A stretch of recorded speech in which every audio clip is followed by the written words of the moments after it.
herniación de la mucosa del intestino.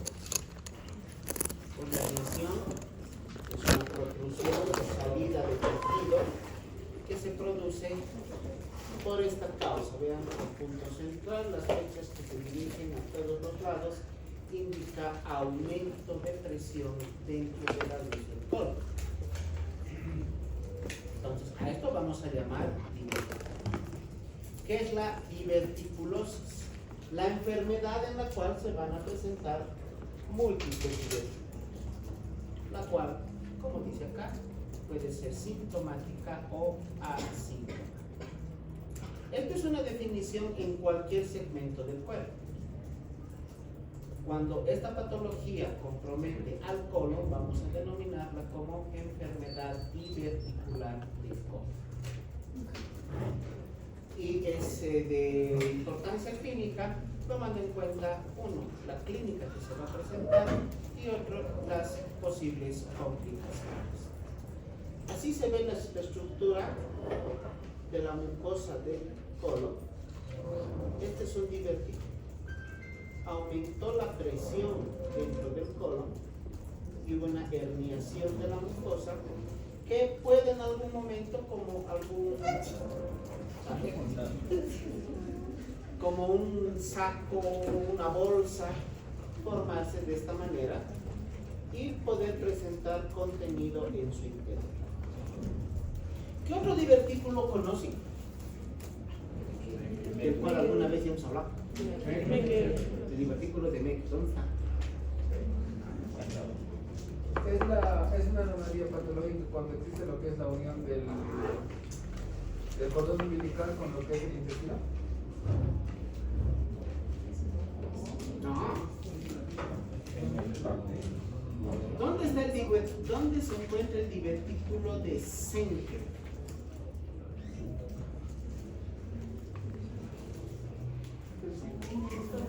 En el esófago, cuya fisiopatología es la misma, el aumento de presión dentro de la luz, en este caso del Schenker, del esófago, acá de lo que es la mucosa del estómago, del colon. Acá tenemos un divertículo vacío, no tiene nada en su interior. En cambio acá tenemos un divertículo que ya tiene contenido, se llenó esa bolsita de algo. ¿Qué creen que sea ese algo? Restos de heces fecales o alimentos mal digeridos, ¿no? Indica que los divertículos siempre apuntan hacia el lado mesentérico, hacia el borde mesentérico. Su número muy variable.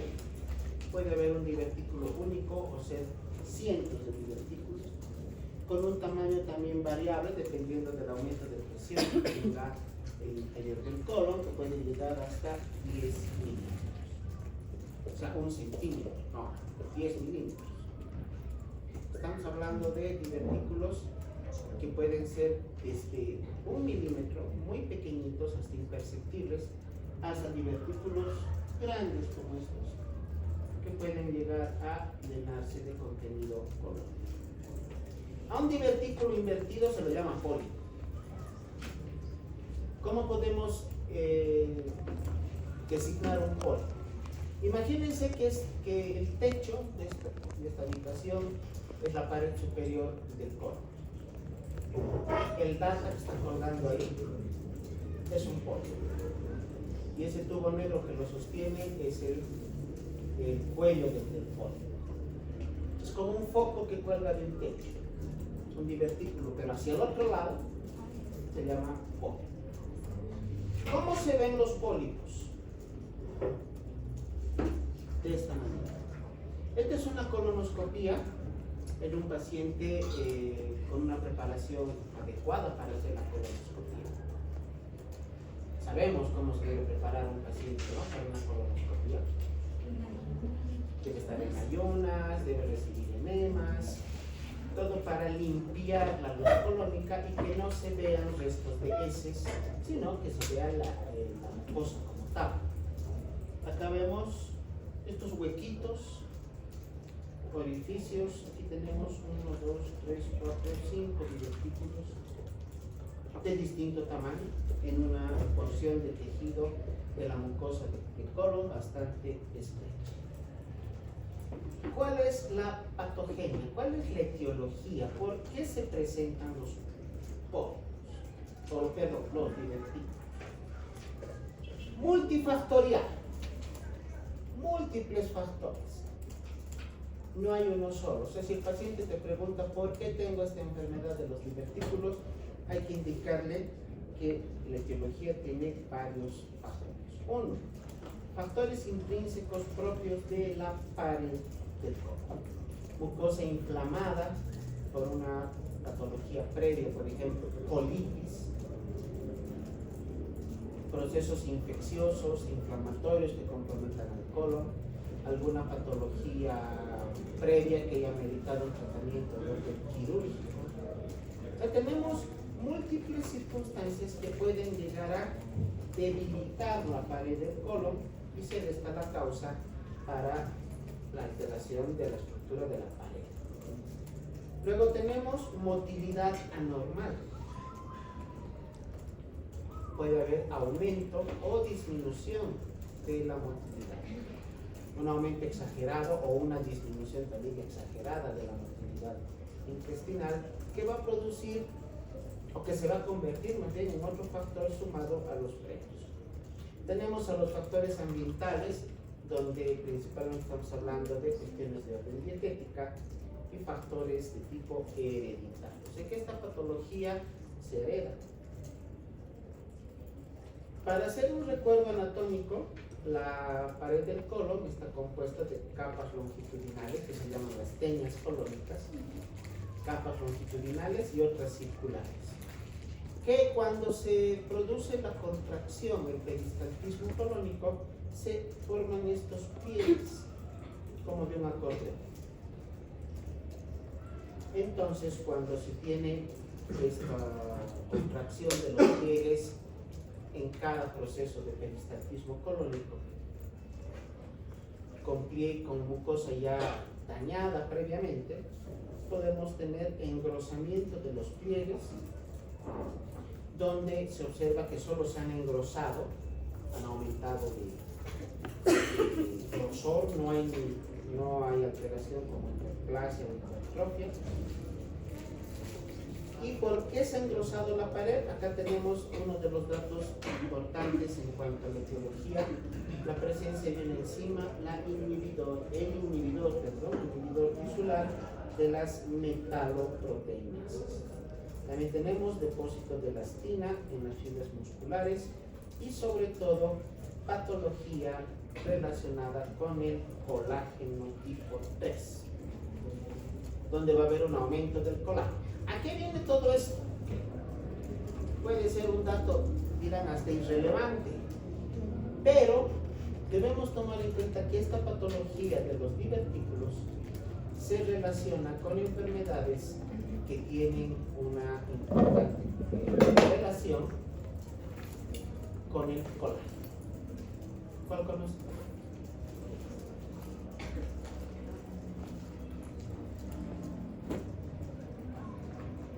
¿Qué se llama? Colagenopatías. Las más importantes: el síndrome de Ehlers-Danlos, el síndrome de Marfan y la esclerodermia, entre otras. Pero estas son las tres patologías que se van a relacionar con mayor frecuencia con la presencia de divertículos. Porque si hacemos una retrospección respecto a un conocimiento previo, el aumento de colágeno va a producir las patologías que se llaman colagenopatías, y donde la alteración se resume en lo que se conoce como enfermedades del tejido conjuntivo. Y esto conoce, ¿verdad? ¿Qué es la enfermedad de Ehlers-Danlos? O el síndrome de Ehlers-Danlos. A ver, alguien hágame un resumen.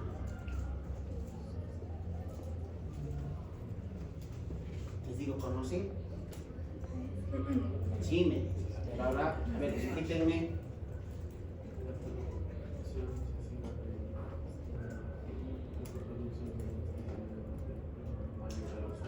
¿Han llevado esto?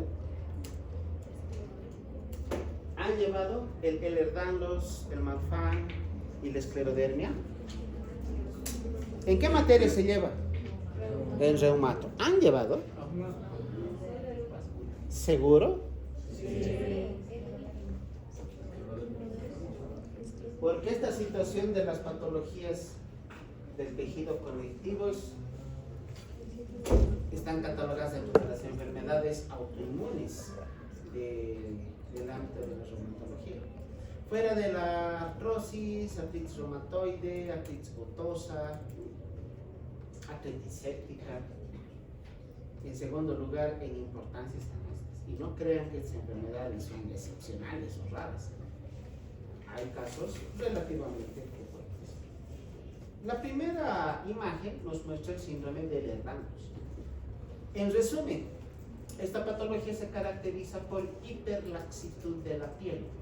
La piel es más laxa, más elástica de lo normal. Esa fotografía no tiene nada de arreglo, no es Photoshop, es real, donde la persona puede llegar a jalar, ya se va en el término, su piel, estirarla hasta niveles que cualquier persona sana no podría hacer. Esta otra imagen es la del síndrome de Marfan, donde se tiene una alteración en la relación que existe entre los distintos segmentos corporales. Extremidades muy largas en relación a un tronco que está con alteración anatómica, deforme, la cabeza muy grande en relación también al tórax, algo parecido a lo que sucede en el gigantismo, en la acromegalia. Y la imagen del centro nos muestra la esclerodermia. ¿Por qué en esa imagen los dedos están azules? ¿Qué representa?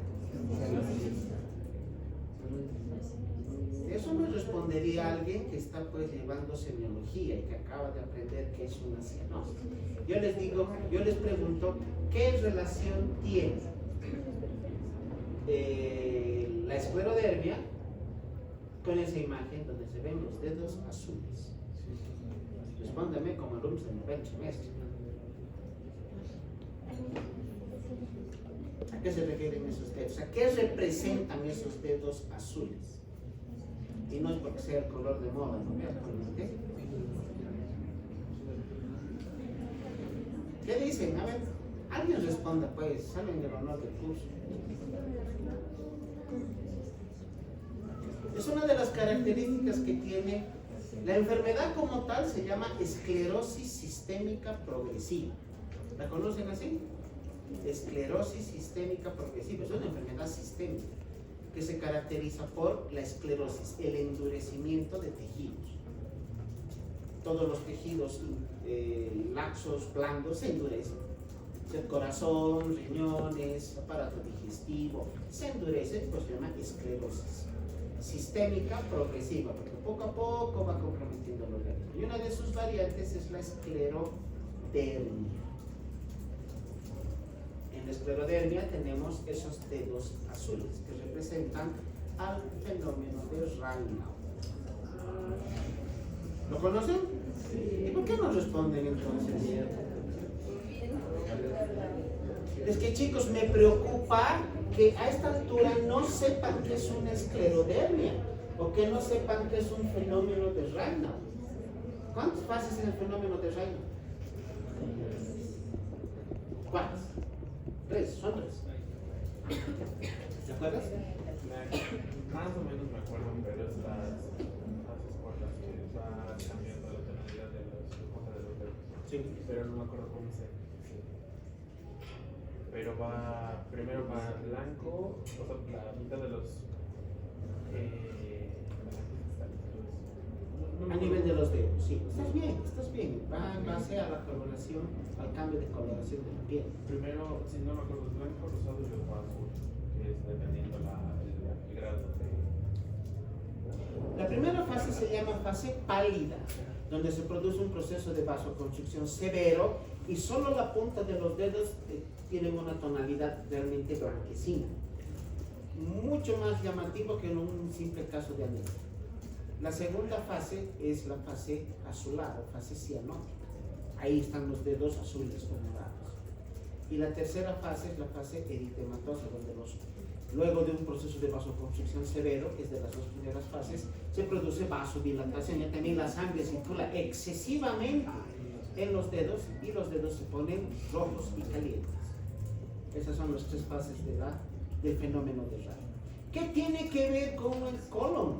Si es una patología reumatológica, que al haber cualquiera de estas enfermedades como patologías del tejido conectivo, estas están relacionadas con esto que veíamos antes, el colágeno tipo 3, aumento del colágeno. Así que si un paciente tiene alteraciones en la síntesis y metabolismo del colágeno, con presencia de cualquiera de estas enfermedades, puede llegar a presentar diverticulosis colónica. En las alteraciones de la motilidad, ¿qué nos indica toda la alteración de la motilidad intestinal? Está resumida aquí abajo. Hipertonía del colon es lo que va a producir divertículos. Todo el resto es la explicación de fisiopatología. En resumen, ¿por qué se puede llegar a producir divertículos? Por aumento del tono muscular a nivel de las fibras musculares del colon. Haremos un paréntesis. ¿Qué es el tono muscular? Es el estado de semicontracción permanente. Muy bien. Es un estado de semicontracción permanente de todas las fibras musculares del organismo. Tanto las fibras musculares estriadas como las fibras musculares lisas. Aunque en un estado de sueño, cuando dormimos, tu cuerpo no se mueve 1 milímetro, pero todos tus músculos están en un estado de semicontracción permanente. Eso se llama tono muscular. Les repito esto, en algún momento ya se les había dado un detalle mucho mayor cuando llevábamos semiología, porque para los alumnos que hacen historias clínicas, hasta para los mismos internos, es muy fácil anotar en la historia clínica tono y trofismo conservados o tono y trofismo disminuidos. Cuando presentan sus historias clínicas, ¿hace cuánto ha sido? ¿2 semanas? No, más, hace un mes. Me presentaron en una visita los internos de medicina interna a un paciente que se había internado día antes y me reportan con tono y trofismo disminuidos. Y cuando le pregunto, ¿y cómo has evaluado el tono muscular para determinar que tenía hipotonía? No saben, no contestan. No saben. Pues es fácil anotar de memoria, pero el hecho de tener un concepto claro y saber qué es lo que estamos anotando, qué es lo que estamos escribiendo, a qué nos queremos referir con esos datos, eso es lo que caracteriza a un buen estudiante. ¿Y qué es el trofismo? Es el volumen del músculo. El volumen del músculo. Muy bien. El trofismo es el volumen. Si uno hace ejercicios, va al gimnasio, hace pesas, va a tener mayor trofismo muscular en músculos de las extremidades. Y el tono solamente va a disminuir cuando existe una patología de orden neurológico. ¿Qué pasa en la enfermedad diverticular del colon? Aumenta el tono muscular de las fibras musculares lisas del colon. Y eso es lo que va a ocasionar los divertículos. Dentro de los factores ambientales tenemos a los factores alimenticios. El primer punto nos indica alimentos con poca fibra y mucha carne. Encajamos en eso. Nuestra alimentación usual variada, o sea, lo que llamamos dieta variada, que es la que consumimos en casa usualmente, tiene poca fibra y somos privilegiados por el hecho de que podemos llegar a consumir carne digamos, de una manera continua. Tal vez no todos los días, pero de los 7 días de la semana, más de la mitad son con carne, de cualquier tipo, no solamente de carne de res. Así que por el solo hecho de la alimentación, a la cual estamos acostumbrados desde que empezamos a comer, cuando éramos bebés, nada raro que la mitad de nosotros aquí tenga divertículos. Y ni nos hemos enterado. Así es cierto. Porque tenemos el principal factor de riesgo ambiental. Obviamente que eso hay que sumar obesidad como otro factor, consumo de tabaco, alcohol, AINES, como de otras patologías digestivas, y el sedentarismo, la falta de ejercicio. No estamos hablando del hecho de hacer trotes y caminatas a las 4 o 5 de la mañana, sino simplemente de hacer un ejercicio rutinario o ocasional. No vivir sedentarios, no estar en una situación en la cual no tengamos ningún tipo de actividad. ¿Ustedes creen que encajamos en eso? ¿Ustedes encajan en eso? No. Porque por lo menos suben 6 o 7 pisos para pasar esta clase, a menos que suban desde el ascensor. Como que todos hacen cola en el ascensor, faltan subir las gratis.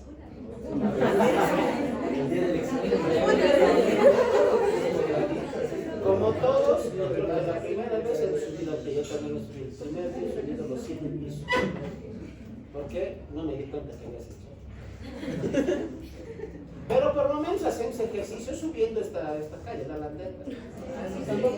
Todos los días, subida y bajada. Así que sedentarios en mayor o menor proporción no somos. Pero sí tenemos el factor de riesgo principal, que es la alimentación con poca fibra y con mucha carne. Estudios que se han hecho a nivel mundial indican que la diverticulosis está relacionada con la falta de fibra en países occidentales. Nosotros, todo lo que es el continente americano. En cambio, en países orientales se asocia, no está asociada a la fibra, se asocia al consumo de carne, a la inadecuada o insuficiente, al insuficiente consumo de carne. ¿Y por qué a este lado del mundo está relacionada a la fibra y al otro lado del mundo está relacionado a la carne? Si todos somos seres humanos, no somos aliens de este lado y del otro lado no. ¿Por qué habrá esa diferencia? ¿Cuál será el factor principal? Como de otras enfermedades, ¿qué creen que sea el factor? No tiene nada que ver la cultura. Si hablamos de la cultura, hablaremos de bailes, esas cosas. ¿Qué? Factor racial. El factor racial. Como en muchas otras enfermedades, el factor racial es predisponente para que ciertos grupos raciales tengan mayor predisposición a ciertas enfermedades y otros grupos raciales a otras enfermedades. Todo relacionado con la genética.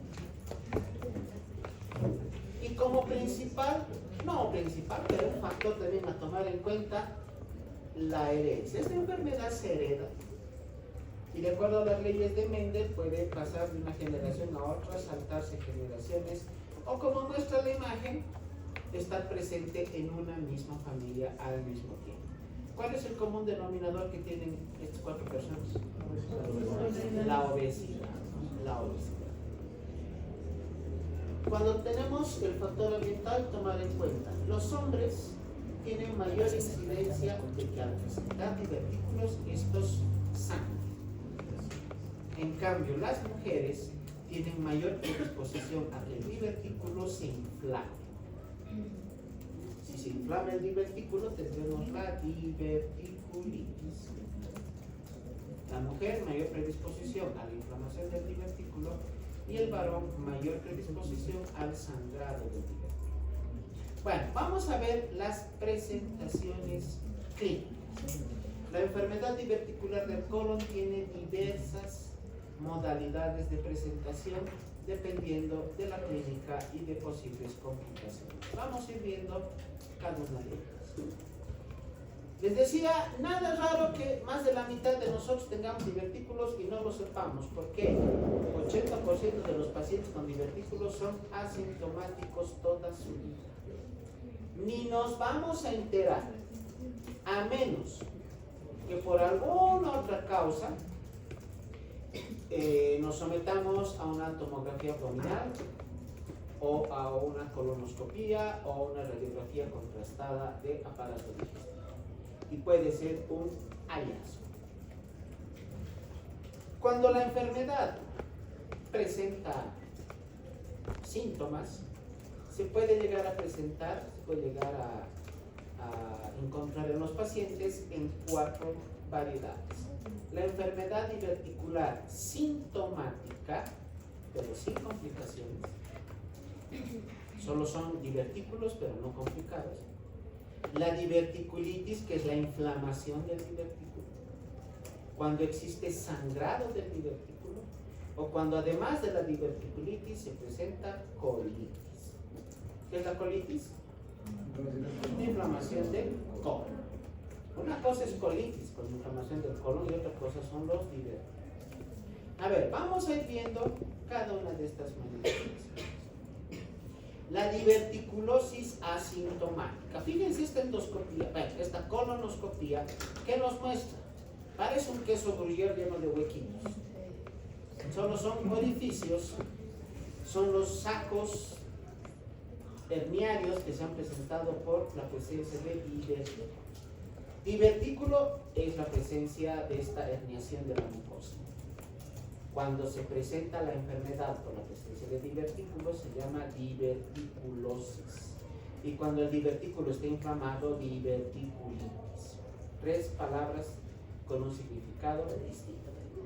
La diverticulosis asintomática, es decir, hallazgo accidental. El paciente es evaluado por otra patología y accidentalmente se encuentra en divertículos. Situación muy similar a la que sucede con las patologías de vecino. Al paciente le evalúas por una patología X, ponte renal, y resulta que al momento de pedir ecografía de rostro abdominal aparecen cálculos en vesícula y el paciente ni tenía síntomas. Es algo también frecuente. ¿Cómo se puede llegar a determinar la presencia de una diverticulosis si es asintomática? Clínicamente no hay cómo, porque no hay síntomas. Pero a través de la realización de una tomografía o una colonoscopía se puede llegar a encontrar la presencia de los divertículos. Si es asintomática, no debe hacerse nada. No los toques, míralos, pero no los toques. Déjalos tranquilitos, no los molestes. No están haciendo daño a nadie, así que no los molestes. Es una situación similar a la que se toma como acción en otro tipo de alteraciones. Por ejemplo, nódulos, quistes. Muchas veces la presencia de nódulos o quistes cutáneos son simplemente alteraciones de tipo estético. Pero una indicación por una patología o alteración clínica muchas veces no. A ver, vámonos al ejemplo de algo más frecuente y que seguro ustedes conocen. ¿Qué se hace cuando existe un cálculo renal? En el parénquima, dentro del parénquima renal. ¿Qué hace?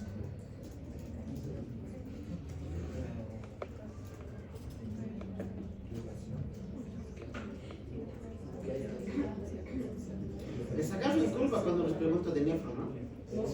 ¿Es dependiendo de la clínica? No tiene clínica. Si va a ver, es asintomático. Por eso, entonces, no, es que en realidad no se debería hacer, no puedes, ¿cómo puedes actuar? Has encontrado los cálculos porque pediste ecografía y te reportan. Y no, ni pensabas encontrarte cálculos.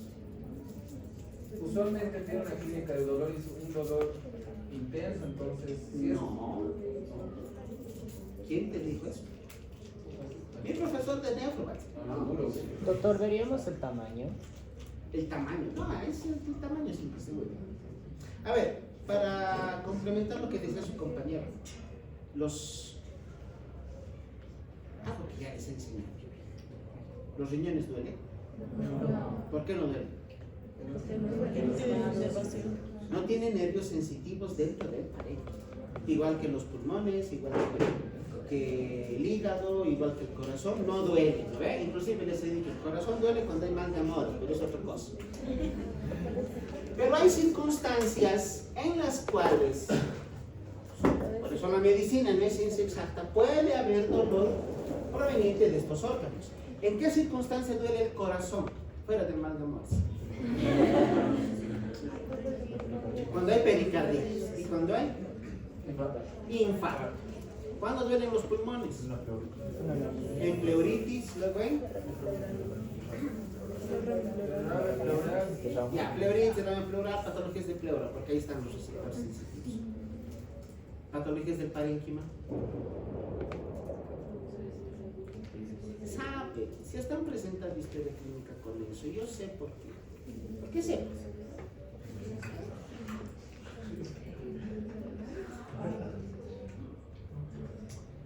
¿Cuándo duele el parénquima pulmonar? Cuando hay una neumonía, con el dolor en puntada de costal. Pero siempre y cuando el foco neumónico esté adyacente a la pleura parietal. Ese es el signo de la El signo de la lámina. Y también duele en otra circunstancia, en otra patología, que tiene una triada.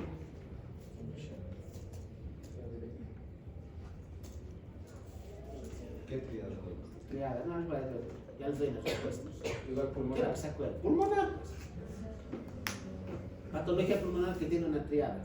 Hay la triada de Beck, hay la triada de Virchow, hay la Virchow, ¿qué tiene que ver con pulmones? No, no es hablar de memoria tampoco. ¿Qué patología es el tromboembolismo pulmonar? Tiene una triada. Dolor torácico, de origen parénquima, disnea de inicio súbito y hemoptisis. Ahí también hay dolor. Bueno, respondiendo a la pregunta de su compañero, ¿el cálculo duele? Si está dentro del parénquima, no duele. Es igual que un foco neumónico dentro del parénquima pulmonar, no duele a menos que esté adyacente a la pleura. Un cálculo renal no va a doler a menos que esté adyacente a la cápsula renal. A la cápsula, donde están los receptores sensitivos. Ese dolor insoportable, un dolor realmente 10 sobre 10, que se inicia en zona lumbar y que semiológicamente se irradia hacia flanco y posteriormente a hipogastrio y concluye a nivel de genitales externos, específicamente a nivel del meato uretral. Eso es típico del cálculo que migra, que está bajando por el uretro. Cuando está dentro del parénquima no duele. Así que la presencia de cálculos dentro de los riñones se puede presentar y ser completamente asintomática. ¿Qué haces? Con un paciente encuentras que tiene cálculos. Digo, hallazgo incidental, ecográfico, tomográfico, como quieras. Tiene cálculos dentro de los riñones. ¿Hay alguna indicación terapéutica? ¿Qué se hace en el tratamiento?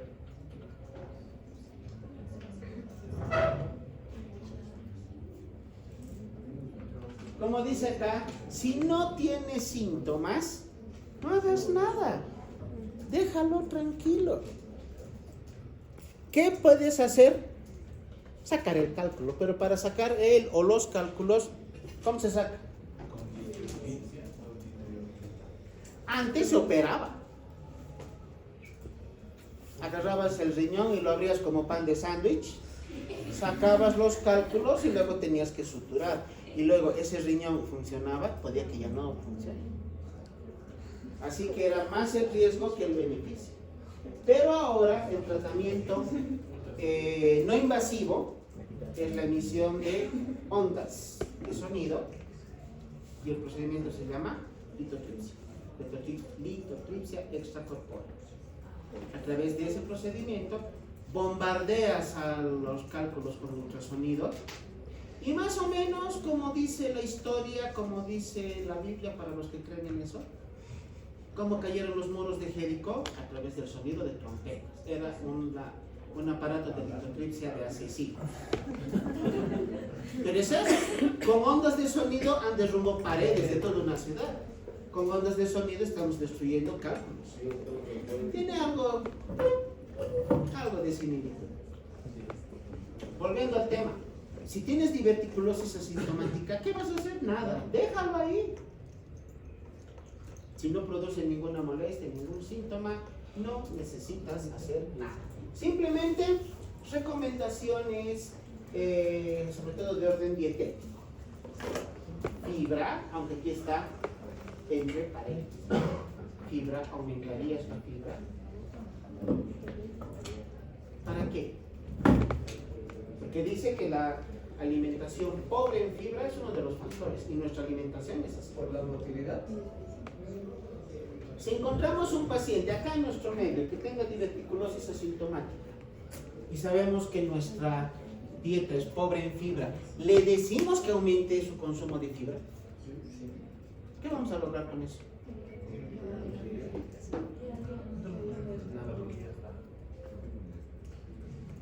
¿Ustedes creen que la fibra va a hacer que esto se cierre?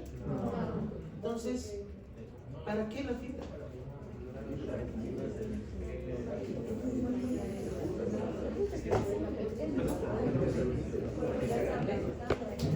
Ya se ha adaptado el organismo a estar funcionando con divertículos. ¿Quién sabe cuánto tiempo? Tal vez hasta de nacimiento, desde niños. A ver, dime. ¿Será para que las heces no sean líquidas y se, como dicen las imágenes, se acumulen las heces en sus divertículos? Tal vez. Podría ser, podría ser una causa, sí. Pero para entender esto, volveremos a reumatología. ¿Por qué no? También es reumato. ¿No les ha gustado? Es interesante el reumato. Muy interesante. Por el origen de las enfermedades. A ver, un paciente tiene artritis reumatoide. Lo diagnosticamos el día de hoy. ¿Cómo se diagnostica? Un antígeno que se llama. ¿Clínicamente o laboratorial? ¿Cómo se diagnostica artritis reumatoide? Esta pregunta. Todos los diagnósticos siempre son clínicos. Dolor matutino. ¿Cómo han aprendido eso? ¿Para qué les repito cada vez en todo lado? Dolor articular, rigidez matutina de una o más articulaciones y algo más. ¿Vas bien? ¿Sí? Es Que desaparece la actividad física, el dolor. Hay signos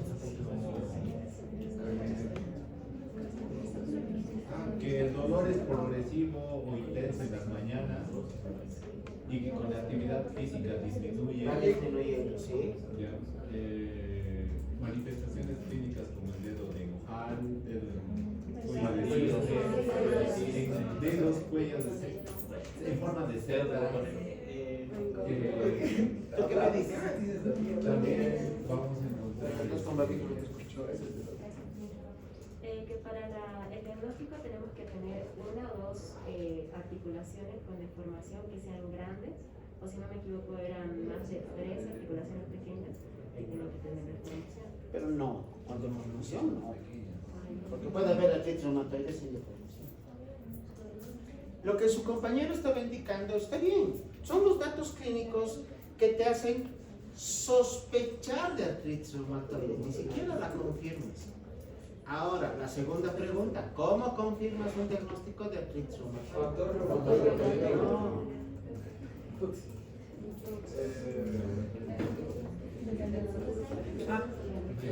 Dime. Lo confirmo. Yo tengo otra manera de relacionar trabajar junto con el colon, porque hay una... Para del colon, olvídate del colon. Estamos hablando de reuma. Pero tiene que ver con porque hemos avanzado igual en reumatología, por la disfunción intestinal que tiene que ver mucho con la dieta y por la artritis reumatoide. Pero la pregunta es, ¿cómo confirmas un diagnóstico de artritis?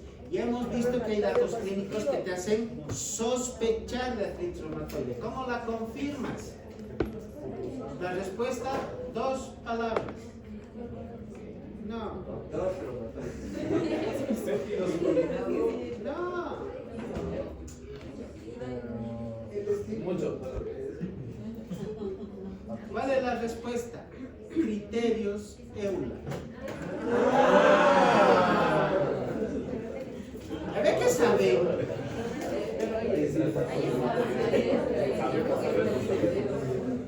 Ya ve que saben que ese conocimiento está en un archivo y en su disco duro bien guardadito. Archivo secreto, dice, ni siquiera ni se acuerdan cómo abrirlo al pedir la clave. Está encriptado.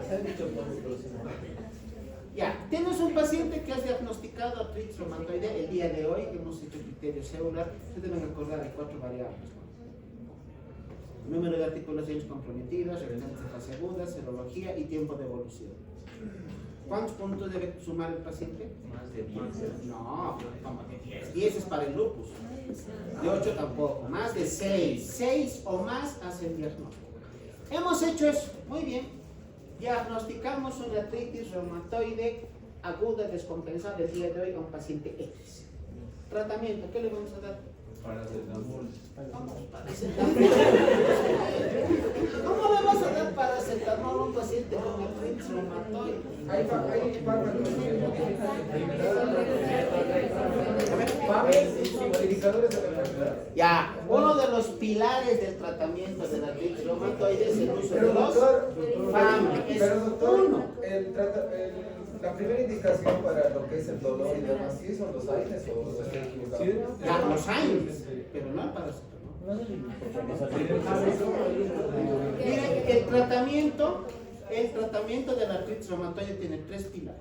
Uno, analgésico para el dolor, antiinflamatorio, que puede ser ainocorticoide, y FAM, las 3 patas de la silla, de la mesita de 3 patas.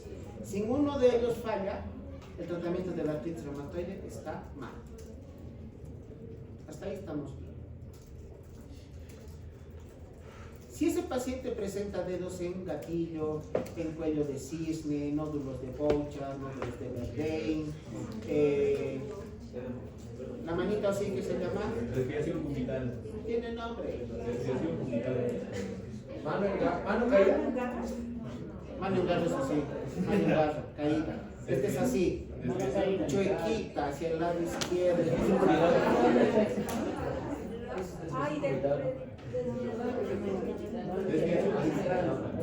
¿Les gusta la música?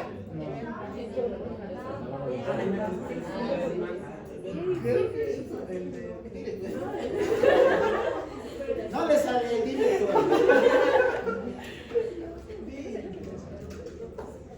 Si les gusta la cumbia, se llaman dedos en ráfaga. Me han dicho dedos desviación cubital. No, hablo fuerte, soy hipacúsico, ¿no ves? Ya, este paciente tiene esas lesiones.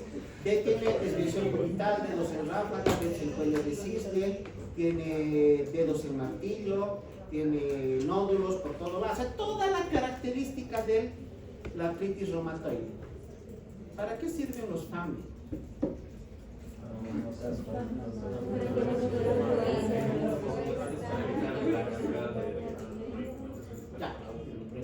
Ya, los FAMI, no. Para evitar Actúan sobre lo que es el sistema inmune como tal. Ya. Porque sí hay una respuesta inmune anómala, entonces actúan bajando, disminuyendo lo que es el sistema inmune como tal. La artritis reumatoide tiene un origen autoinmune. Así que, ¿qué hacen los FAMI? Son fármacos inmunosupresores. Pero algo más práctico. Al paciente tienes que explicarle que aunque le des los fármacos que tiene que empezar a usar de por vida todos los años de su vida, su mano se va a quedar chueca, su dedo va a seguir torcido. O sea, el tratamiento no arregla lo que ya estaba mal antes, que evita Que que la enfermedad avance. Lo mismo aquí. ¿Para qué le damos fibra? No es para solucionar los huecos que hay, es para evitar que se formen más. Esa es sería la explicación para que un paciente que tiene la patología pero de tipo asintomática, solamente le demos tratamiento dietético, fibra. Ahora la fibra va a aumentar la motilidad intestinal y ¿qué va a evitar? Estaban en lo cierto. Evitar que esos divertículos se llenen de heces fecales.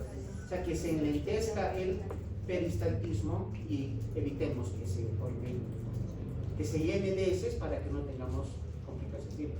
Pero también el consumo de fibra o aumentar la dieta evitaría que se formen divertículos al lado de otros divertículos y se formen unos más grandes. ¿Podría evitar? No, los divertículos no llegan a confluir unos con otros. Pueden estar lado a lado. No, hay otro más. Pueden estar lado a lado y son completamente independientes. Esta es la diverticulosis asintomática. La otra variedad, la que tiene síntomas, pero sin complicaciones. ¿Cuáles son los síntomas? ¿Cuál es el principal síntoma de las patologías abdominales? Dolor. El dolor, así que esta no es la excepción, va a haber dolor, pero un dolor inespecífico, dolor generalizado, secundario a que a la estimulación de los receptores nociceptivos de la pared colónica a nivel de los divertículos. Y tiene una similitud, la sintomatología, para el síndrome de intestino irritable. ¿Conocen? La enfermedad del intestino irritable o colon irritable. Esa patología, ¿por qué se caracteriza? Porque el paciente presenta dolor abdominal y diarrea, pero no por infección, no por parásitos, no por lo que hemos visto antes, sino por alteraciones emocionales. Hay personas que reniegan y ese ratito corren al baño. Hay personas que les dan una noticia buena o mala, les altera emocionalmente y ese ratito corren al baño. O tal vez les suceda, chicos, están con tanto nervio por su examen que no se aguantan y necesitan ir al baño y le convierten. Eso es síndrome de intestino irritable. Eso es simplemente una alteración de tipo emocional. Por lo tanto, la sintomatología de esta variante se presenta con características similares. El dolor está referido a nivel de cuadrantes inferiores, sobre todo a nivel del lado izquierdo, donde se encuentra el asa circunfleja, que se exacerba, como indica acá, con la ingesta de alimentos, cualquier tipo de alimentos, y disminuye con la defecación o con la eliminación de gases.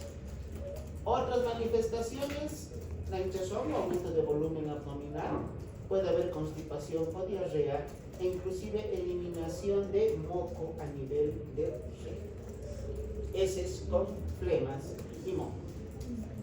Está tan inflamada la pared del colon que se va a eliminar una gran cantidad de mucosidad. Eso es lo que va a producir la presencia. De esa imagen, ¿qué les llama la atención? ¿La inflamación? ¿Dónde hay inflamación con esa imagen? Está de rojo, todo está inflamado.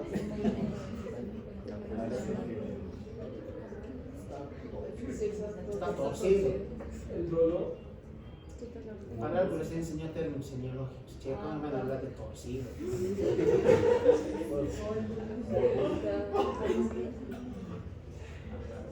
¿Qué sucede acá?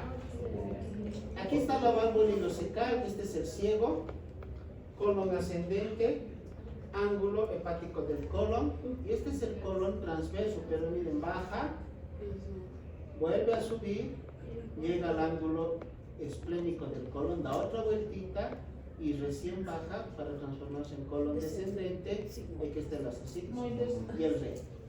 Diagnóstico.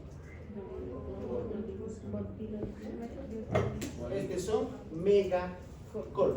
Megatólico colon, más correctamente. Otra situación que con seguridad, igual que divertículos, más de la mitad de nosotros tenemos en este preciso momento. ¿Cuál es la principal causa? Hereditaria. No. Pero la intususcepción es lo del megacolon. ¿Cuál es la causa? La etiología. Acá tenemos Chagas. ¿Altura? La mitad de nosotros debe tener eso. Yo en mi vida me he hecho picar con una ¿Por altura? La altura, pues. El megacolon de altura. Todos los que hemos nacido y vivimos en la altura,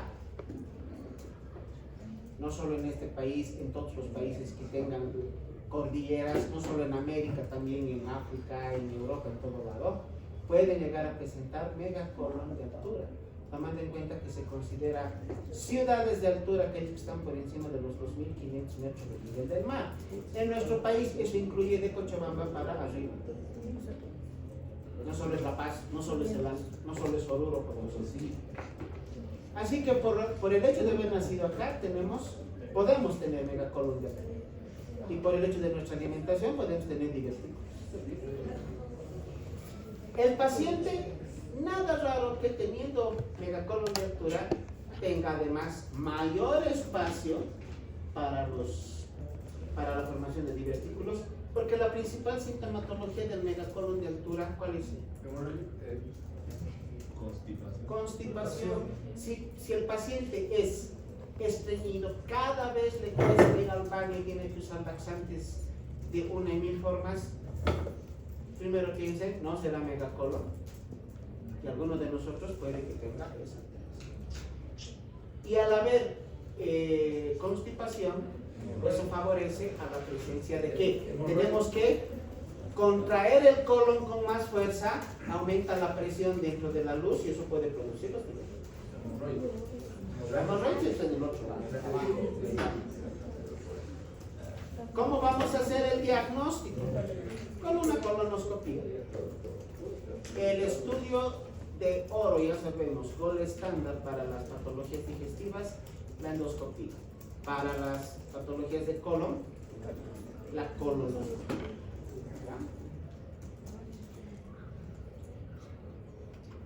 Miren esta imagen. Aquí están divertículos uno al lado de otro, no confluyen. No confluyen. Este de acá está vacío, pero todos estos, aquí 1, 2, 3, 4, 5, 6, 7, ¿qué tienen en su interior? ¿Qué parece? ¿Qué semilla? Moco no creo. Acá, por ejemplo, este de acá parece gelatina. En cambio, este ya es tejido. Este divertículo ya no está vacío, ya no tiene, más bien, su luz no está desocupada. La luz de estos divertículos ya tiene contenido. Y si un divertículo se llena de algo, de lo que sea, ya no solamente está como divertículo, se puede inflamar. Y de diverticulosis pasamos a diverticulitis. ¿De qué se puede llenar? De alimentos, de restos alimenticios mal digeridos, o por último de heces fecales, los restos de heces fecales. Si decimos restos de alimentos mal digeridos, ¿a cuál me estaré refiriendo? Algo que consumimos relativamente frecuente, depende del gusto de cada uno. Maíz. El maíz, no es exacto. Cualquier variedad de maíz, no tenemos la enzima como tienen otros animales para poder degradar la cáscara de celulosa. Por eso muchas veces comemos choclo y se sale tal cual o con restos muy grandes. No tenemos metido la página. ¿Qué vamos a hacer en el tratamiento de esta patología, de esta variante que es sintomática? Hay dolor, pero no tiene complicaciones. Fibra, otra vez, le damos fibra, indica que la fibra con salvado puede incrementar la flatulencia y la fibra soluble puede incrementar los síntomas. Entonces, le damos fibra para mejorar algo, para evitar que se sigan formando más divertículos, pero la misma fibra puede exacerbar los síntomas. Si es una enfermedad sintomática y el principal síntoma es el dolor, ¿qué le daríamos?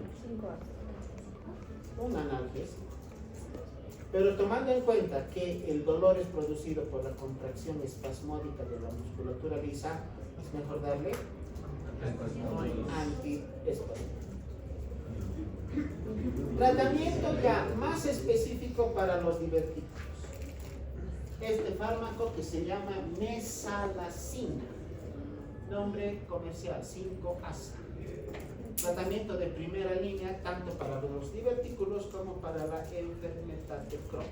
Vienen presentaciones de 400 miligramos y se da cada 12 horas. Otra alternativa discutible, el uso de antibióticos.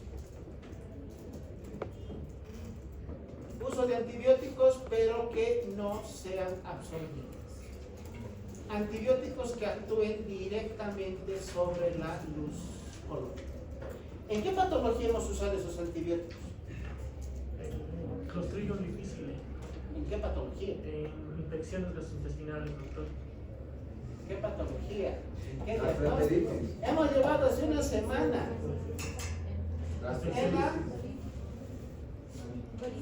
En la colitis pseudomembranosa, el agente biológico, el Clostridium difficile. ¿Cuál era el principal antibiótico no absorbible? Neomicina, rifampicina y La neomicina. El uso de un antibiótico como la rifaximina, presentaciones de 550 miligramos, dosis también cada 12 horas, bioral. Discutible, todavía discutible. Se ha determinado que puede llegar a producir disminución en la frecuencia e intensidad de los síntomas, de todos los síntomas, incluido el aumento de volumen abdominal, incluido el dolor abdominal, incluido la presencia de flatulencia, meteorismo, la formación de gases. Pero siempre se recomienda hacer un tratamiento combinado, rifaximina más fibra. Así el tratamiento será mucho más efectivo. Y el uso de los probióticos, ¿para qué? Aquí dice, está todavía en objeto de estudio. Porque se ha planteado en algún momento que una disbacteriosis puede coadyuvar al empeoramiento, a la exacerbación de la sintomatología de los divertículos. ¿Habrá tratamiento quirúrgico? Sí. ¿Cuándo? Cuando se presenta diverticulosis, no se plantea tratamiento quirúrgico cuando hay una diverticulosis no complicada. Recién cuando hay complicaciones, vamos a pensar en plantear un tratamiento quirúrgico, obviamente como última alternativa. Y hay que evaluar riesgo-beneficio. Veamos la otra variante, la diverticulitis. Esta ya es la inflamación de los divertículos. Diverticulitis, la complicación más frecuente. Causa, aquí está la causa. Estos divertículos, ¿de qué se han llenado? Estos son restos de heces fecales. La diverticulitis cursa con inflamación o infección del divertículo. Puede ser aguda o crónica, como muchas enfermedades, dependiendo del tiempo de evolución, complicada o no complicada. Cuando se complica, ¿cuáles son las complicaciones? Abscesos, fístulas, obstrucción o perforación. Si se perfora directamente un divertículo, ¿qué se produce? Peritonitis, y ahí sí o se hay que operar. La diverticulosis es más frecuente en personas de tercera edad, más allá de los 60 años. Pero se puede presentar en personas jóvenes. Raro, pero no imposible que a la edad que están ustedes se tenga diverticulosis. Pero si tiene una persona joven diverticulosis, es más fácil que se inflame y se convierte en diverticulitis. O sea, una persona joven la vamos a encontrar más con diverticulitis. Y una persona de tercera edad más con diverticulosis.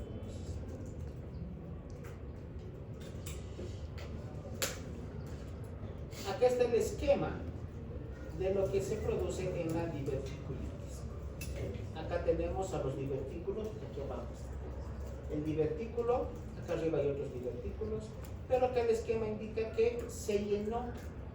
Ese saquito, esa bolsita se ha llenado de heces fecales, de restos de alimentos o de cualquier otra situación que va a producir inflamación dentro del divertículo, inflamación de la mucosa que compone el divertículo, y eso va a producir la diverticulitis.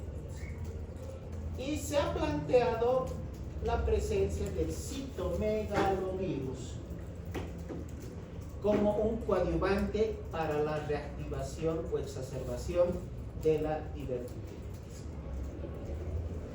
Esta diverticulitis se la divide también en no complicada, cuando solamente se presenta el proceso inflamatorio como tal. ¿Qué síntomas nos da?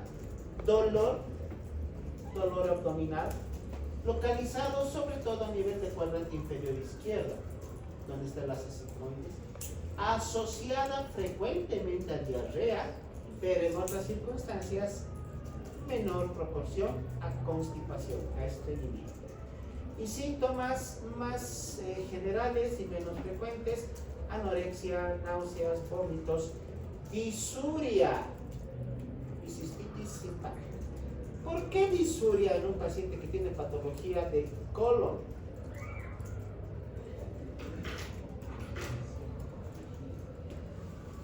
Veamos a nuestro paciente desde un punto de vista más amplio. ¿Qué tiene que ver la vejiga con el colon? El asa sigmoides está en íntima relación con la vejiga. Y si un divertículo está anidado justamente en el asa sigmoides, puede llegar a, por continuidad, a pasar la infección o la inflamación a la vejiga, produciéndose cistitis. ¿Y qué síntoma presenta el paciente? Disuria, dolor al oído. En el examen físico que encontramos, dolor a la palpación en cuadrante inferior izquierdo, el signo de rebote positivo. ¿Cómo se llama eso? ¿Saben qué, chicos? Pasamos práctica de gastro a las 11, ¿no ven? Les voy a pedir que vengan a las 10 y pasen prácticas con semiología, porque justo estamos llevando maniobras abdominales, y como ellos saben y ustedes no.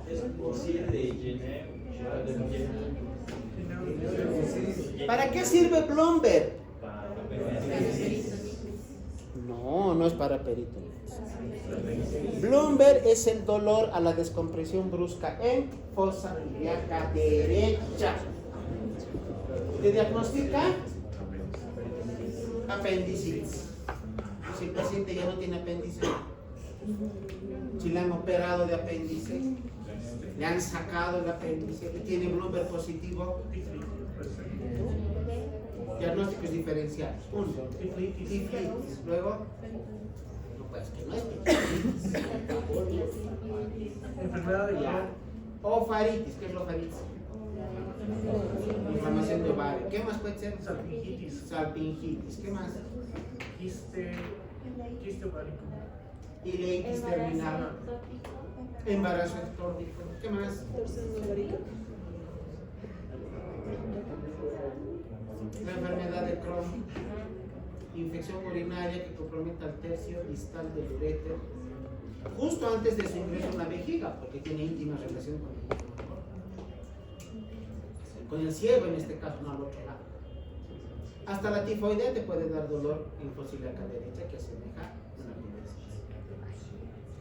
Signo de Blomberg se utiliza para fosa ilíaca derecha. El dolor o la descompresión brusca en cualquier otro cuadrante que no sea la fosa ilíaca derecha se llama signo de Genot de Bussy. Ese es el que sirve para el diagnóstico de peritonitis. Acá nos dice sensibilidad en el cuadrante inferior izquierdo, signo del rebote positivo. Estamos hablando de esa maniobra de Genot de Bussy. Además, en el examen físico puedes llegar a palpar una neoformación blanda, una masa blanda, cilíndrica, dependiendo de la magnitud, obviamente, de la complicación que tiene el del tamaño de los divertículos, disminución del peristaltismo intestinal, y como es un proceso infeccioso, fiebre. Como en todo proceso infeccioso, fiebre. Diagnóstico diferencial para la apendicitis aguda. Otro diagnóstico diferencial, la presencia de divertículos. ¿Cómo realizamos el diagnóstico? Anamnesis, examen clínico completo. Como estudios complementarios podemos solicitar la proteína C reactiva, que nos indica valor mayor a 50 miligramos. ¿Cuál es el valor normal de la PCR?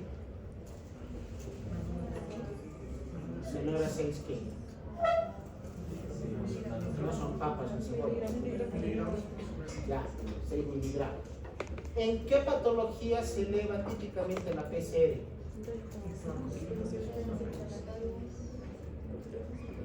¿En qué patología? Junto con la BES. ¿Saben qué es la BES? No es la BSG, BES. BSG. ¿Qué es? La velocidad de eritrocitosis. Ambos se elevan usualmente a la par. PCR por encima de 6 miligramos. La BES por encima de...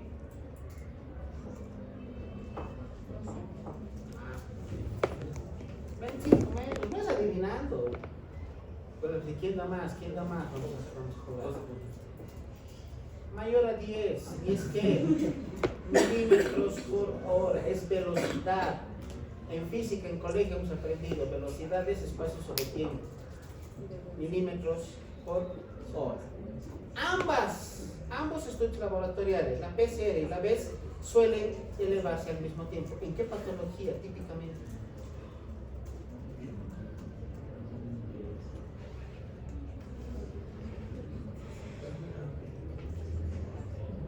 Muchachos, en serio, preocupa que no sepan eso.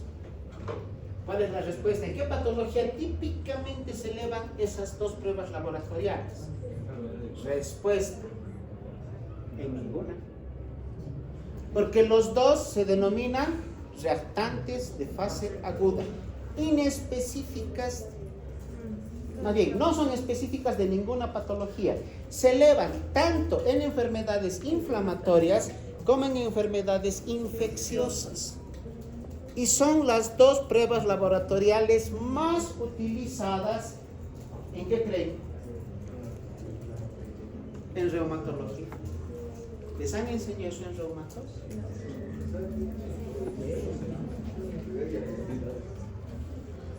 Voy a hablar seriamente con reumatología. Bueno, con la persona que esté ahora. Ahora, ¿cómo vamos a realizar el diagnóstico? Ya hemos dicho, el gol estándar, la endoscopía. ¿Qué más podemos utilizar? Una tomografía de abdomen. ¿Simple o contrastada? ¿Por qué con contraste? ¿Por qué no simple? Pregunta de imagenología. Ahora voy a hablar con su profesor de imagenología. Tomografía de abdomen, ¿simple o con contraste? Para divertirnos. ¿Qué? Para verlos divertidos. Pero con la simple también se ve. Porque es que, chicos, les hago estas preguntas porque deben tener razonamiento, tienen que razonar, deben tener criterio médico para saber cuándo pedir tal o tal estudio, cuándo dar tal o tal otro fármaco. Por dos motivos, uno puede ser por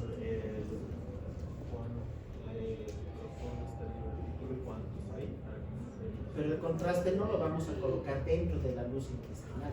En una tomografía, ¿dónde se coloca? En una tomografía de abdomen, ¿dónde se coloca el contraste?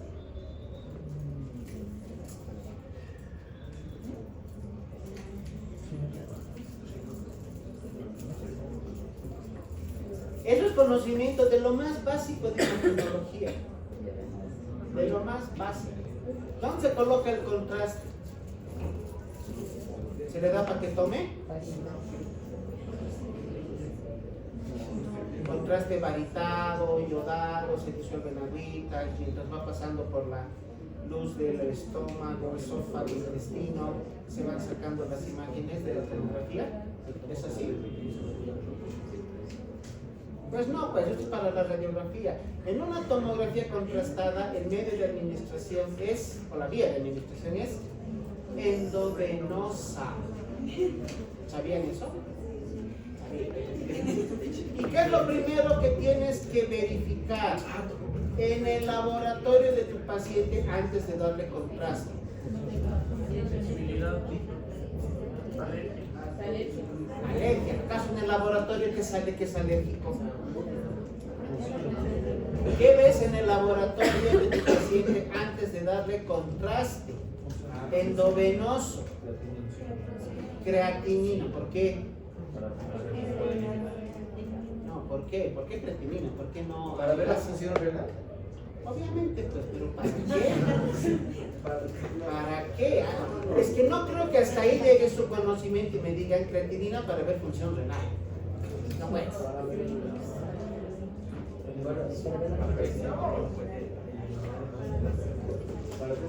Porque el contraste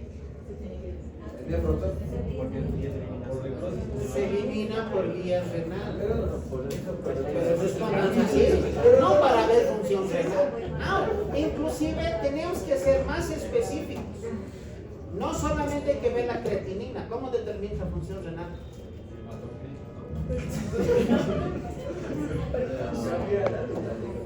¿Cómo determinas la función renal? No solo es viendo que la creatinina esté por debajo de 1.4 miligramos por decilitro. ¿Qué tienes que hacer? Tasa de filtrado glomerular. Sacar la tasa de filtrado glomerular. ¿Cuánto es lo normal? 120. No. De 90 a 120. ml. 90 para arriba valores normales, mínimamente 90. Por debajo de 90 ya clasificas la insuficiencia renal dependiendo los valores. ¿Cuál vamos a usar para los divertículos?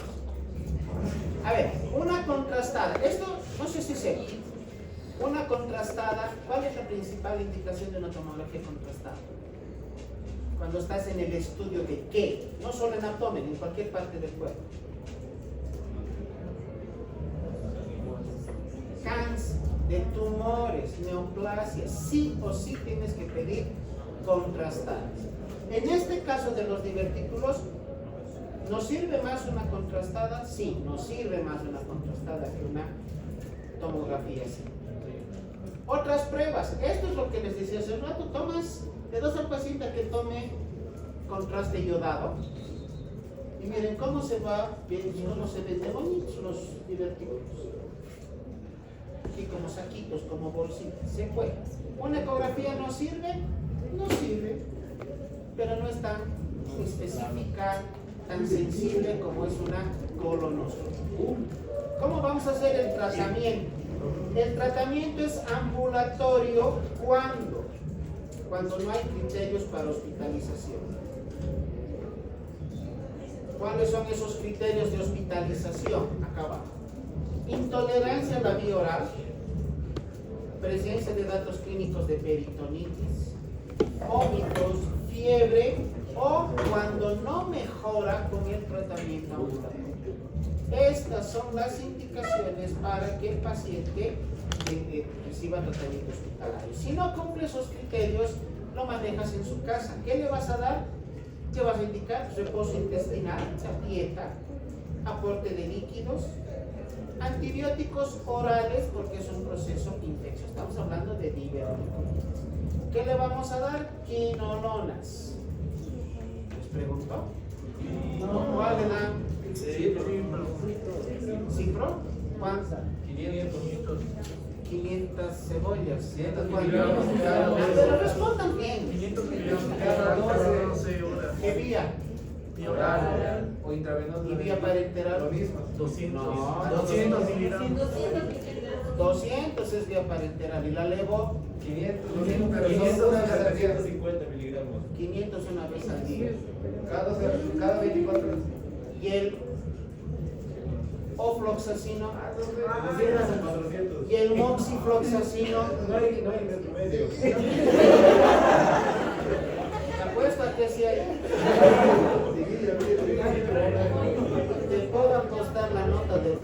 sea de otro. A que sí hay En el INAME. moxifloxacino, En hay. el INAME. Una cosa es el INAME, es lo que maneja el ministerio. Otra cosa que encuentras en las farmacias. Por si acaso hay. ¿Lo ven? ¿De qué línea? No, este. ¿Ven? Zaval, de la línea Zavales.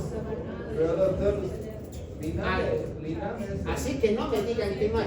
No nos conformemos pues que las quinolonas solo es levofloxacina y ciprofloxacina. Y esos antibióticos no se han puesto a la venta ayer, están. ¿Saben cuándo los he conocido? 12 años atrás.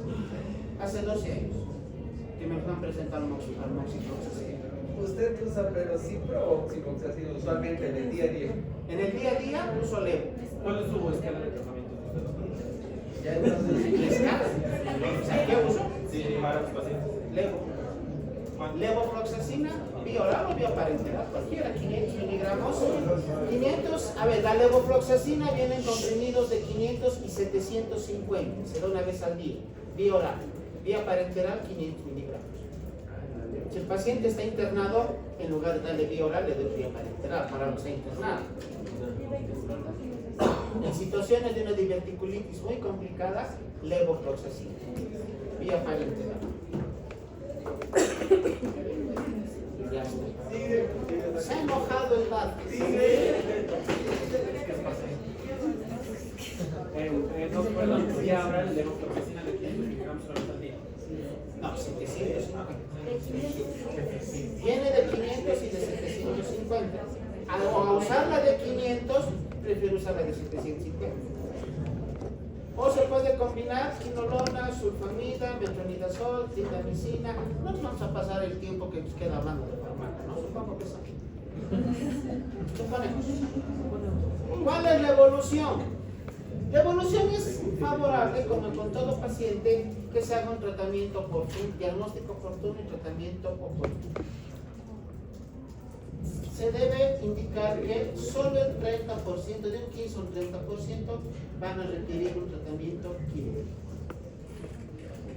¿Cuándo podemos indicar un tratamiento quirúrgico? ¿Cuándo creen que sea necesario operar a estos pacientes? cuando el tratamiento farmacológico no tiene buen resultado. Cuando la parte clínica no funciona.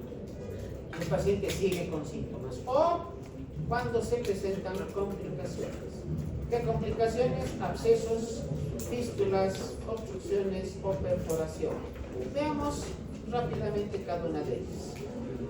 El absceso, ¿dónde se va a presentar? A ver, ¿dónde está la figura? Aquí está un absceso. Un absceso es una colección de pus. Y como decía Hipócrates. ¿Qué decía Hipócrates del absceso? El absceso, el material purulento, busca su camino para salir. Así que si no se drena rápidamente este absceso, se fístulas. ¿Qué síntomas nos va a dar un absceso? Dolor abdominal, un abdomen sensible, obviamente como de una peritonitis, masa palpable, fiebre y leucocitosis en las pruebas laboratoriales. Tratamiento inicial de un absceso, antibiótico más reposo intestinal. ¿Qué les he dicho respecto a los procesos infecciosos? ¿Qué es lo primero que se tiene que hacer? Tratar de infección. Cultivo y Tomar muestra para cultivo y antibiograma. ¿Cómo van a cultivar ese absceso?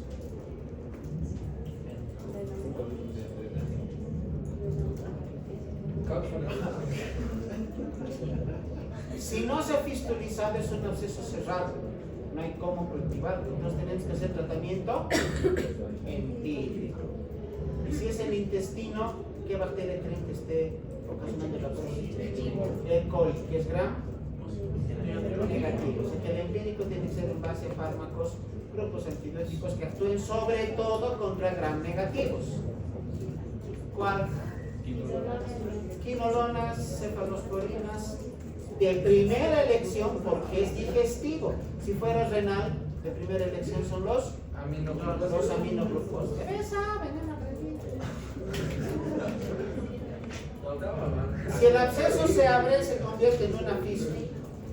Las fístulas pueden ser colovesicales o colovaginales. La más frecuente es la colovesical. Y el paciente que va a presentar orina con restos de heces, fecaluria, restos de heces o con restos de absceso, material fluido. O se puede fistulizar en la mujer hacia la vagina, con lo cual se presentarán flujos vaginales, pero con presencia de pus o también de heces fecales a través de la vagina. Imagínense la magnitud de los procesos infecciosos que se ocasionan a nivel vaginal. ¿Qué se llama la infección de la vagina? No es vaginitis.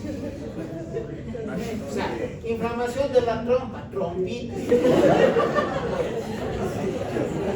¿Cómo se llama la inflamación de la vagina? Colpitis.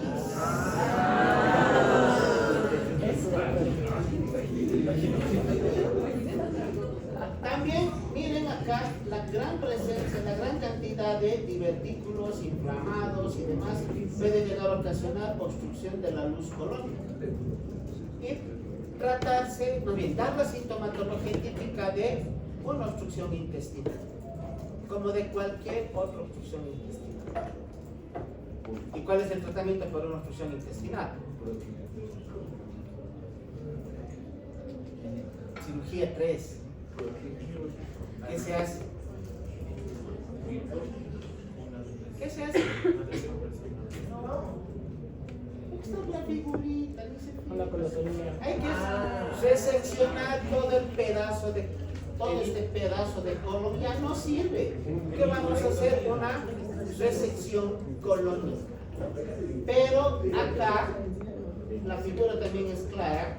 Hacia el borde apical se debe conectar a una bolsa de colostomía.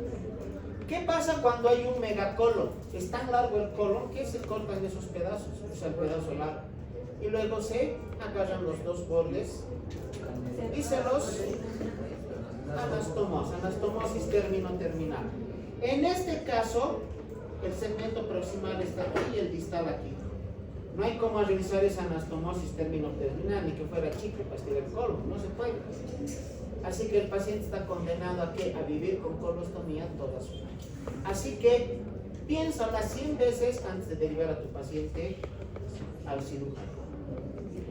Y si se perfora, de igual manera, si se perfora el divertículo, fíjense acá, está con restos de heces fecales.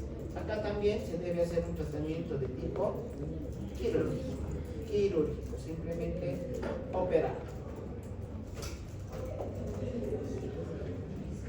Hay una variedad más que es la colitis, o sea, aparte de haber divertículos, hay colitis. ¿Qué se va a presentar en esta colitis asociada a diverticulitis? Dolor, aumento de volumen abdominal. Si estamos hablando de colitis, fiebre, puede haber diarrea, como de cualquier proceso inflamatorio. Tratamiento, aquí está la mesalazina. Y de todas las complicaciones es la más benigna y más bien puede llegar a ser hasta autolimitada.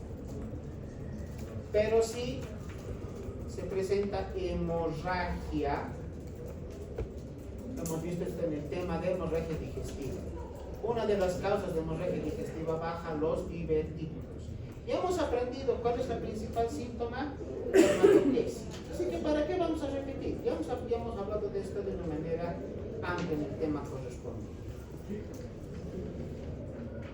¿Por qué se presenta el sangrado? Por debilitamiento de la pared del vaso, igual que de la pared de toda la mucosa, o por mayor exposición a los factores predisponentes para la diverticulosis.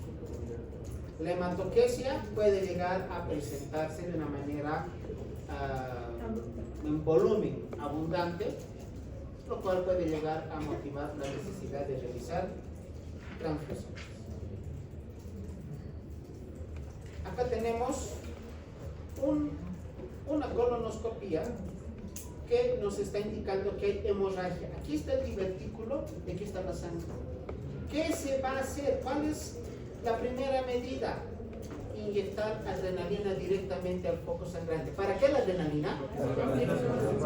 Para que produzca vasoconstricción y los capilares ya no sangren. Otras medidas que se pueden utilizar como con cualquier proceso hemorrágico: termocoagulación, la criocauterización, el uso de las endoligaduras o los endoclins, igual que para las varices. Si no puedes identificar adecuadamente el punto de sangrado, vas a utilizar una gamografía. ¿Qué se usa para la gamografía? Para realizar la gamografía, un elemento radioactivo. ¿Cuál es? Que se usa igual para diagnóstico de nódulos tiroideos, óseos. ¿Qué se llama? No, no es yodo. ¿Acaso el yodo es radioactivo? El bario tampoco es radioactivo. Se usa el tecnesio 99. O podemos utilizar una angiografía, menos sensible que la gamografía, pero más fácil de utilizar. Estos dos últimos estudios se van a utilizar en el caso de que el paciente presente sangrado por un divertículo y no podemos ubicarlo. Ni con la colonoscopía, ni con la tomografía vamos a utilizar la angio o la gamografía. Y por último, no se olvide, la cirugía no es un tratamiento de elección, no es necesaria si el paciente no presenta complicaciones. Hay que pensarla 1 y 1000 veces antes de someter al paciente a una cirugía de resección colónica, porque al final, si es una persona mayorcita, no se olviden que todo esto pasa a los 60 años. Así que someter a una persona de esa edad a un tratamiento quirúrgico es bastante riesgoso. Y listo, nada más. Señores, tenemos un tema más que tenemos que llevar. Y nuestro examen es de aquí a 2 semanas.